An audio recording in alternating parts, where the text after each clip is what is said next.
Hello, this is S.K. Williams, and today I would like to talk to you about RWBY, the Rooster Teeth exclusive show that by far is its most popular ongoing property. With its only real rival to that title, at least if you look at the entire history of the company, being Red vs. Blue, but Red vs. Blue these days isn't remotely as popular as RWBY is, and I doubt Red vs. Blue was ever quite as popular as RWBY got. Though RWBY is itself suffering recently by collapsing in on itself, shall we say.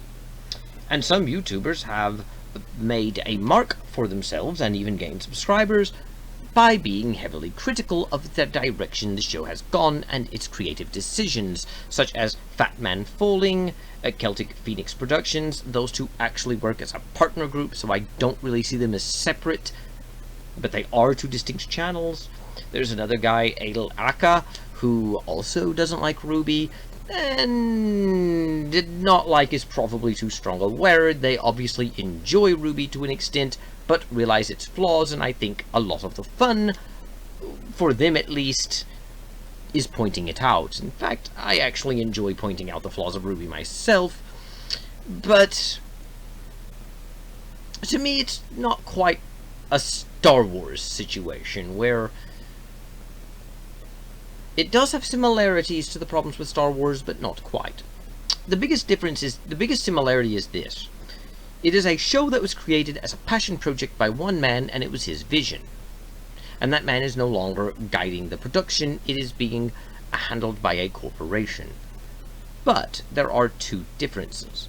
The first is George Lucas sold Lucasfilm to Disney, and they took over creative control, which isn't really true of Rooster Teeth, because Monty Ohm never owned RWBY. It was always a corporate product to an extent. But Rooster Teeth never took creative control away from Monty Ohm. Rather, he passed away in rather unfortunate circumstances early in his life.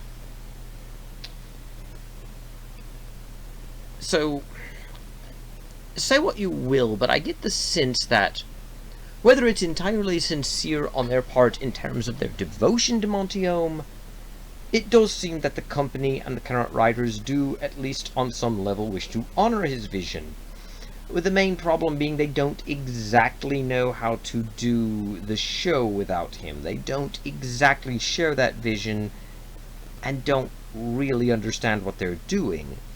This is as opposed to Lucasfilm, which has George Lucas on hand to ask questions to, and even bought story treatments for episodes 7, 8, 9, and simply threw them in the garbage and tossed George Lucas aside to do their own thing, ran the product into the ground, and are now scrambling in desperation to try and salvage it. With Lucasfilm, they deliberately killed the golden goose. With RWBY, it looks like the golden goose died of natural causes, and they're trying to scramble to gather up the last remaining eggs.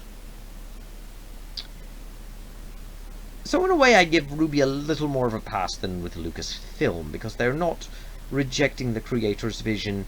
They seem to be trying to live up to it. They are just incompetent at it. But with that said, it is interesting to note that they are incompetent in interesting ways that are interesting in ways other than with Star Wars.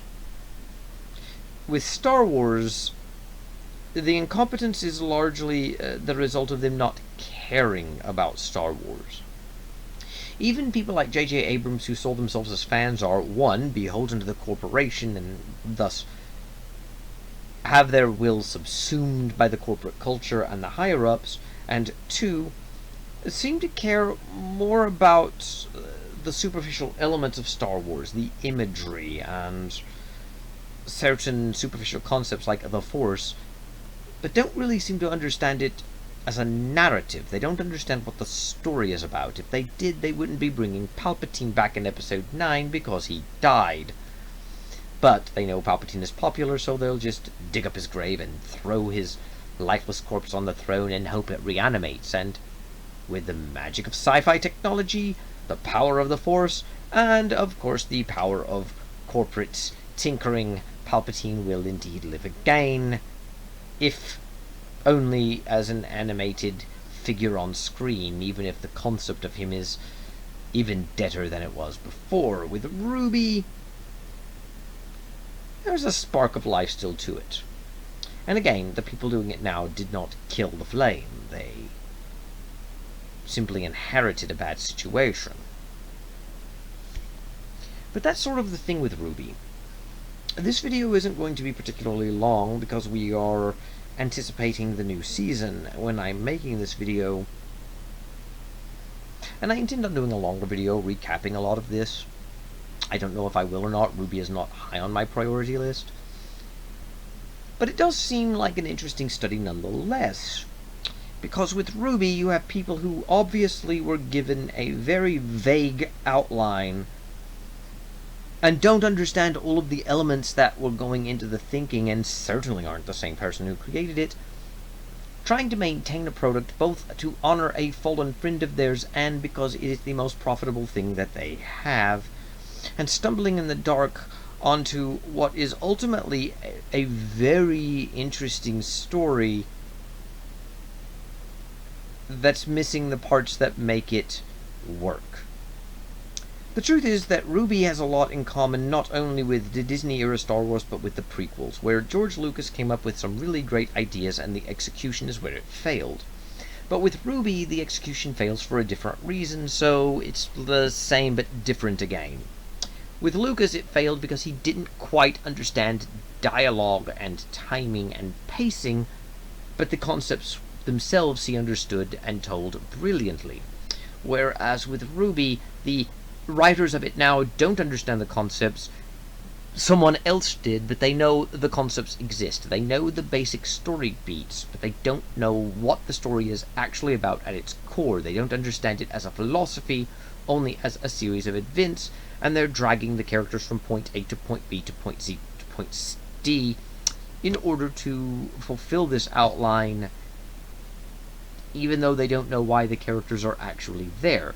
They know that the characters have to, say, go to Mistral, and they know that the characters have to meet Ironwood at Mistral, and they know that the characters have to do something with him, like give him a relic or something. But they don't know why. And they don't understand what the relics were supposed to be. They just know the characters are supposed to go to Atlas and give Ironwood the relic or hide it from him or whatever they're going to do. And that's sort of what makes RWBY a little different than Star Wars. It's different because the people making it seem to be following a map. But it's rather like if you are with a tour guide going to a city like London or Paris, but the tour guide doesn't really know the city and spends all of his time looking at the map, and as a result you kind of miss the landmarks and all the fun things you could do in those cities. You still get through the city. You still find the right roads, even though you may take the wrong turn here and there, and you still navigate the city, but you don't really experience the city. But again, with RWBY, it's a bit more a victim of circumstance with Monty Oum dying, and I realize Monty Oum wasn't a great storyteller either. He was more about action and interesting animation than he was necessarily world building. But I do think Oum had more of a concept behind him than what we're getting now.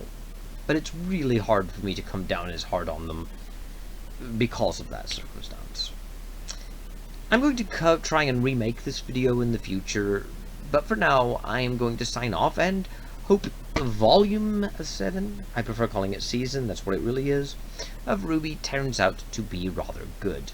I don't know if it will, but by the time I make a remake, it'll probably either be over or at least part over. Anyway, I'll sign off now. Thank you, God bless, and goodbye.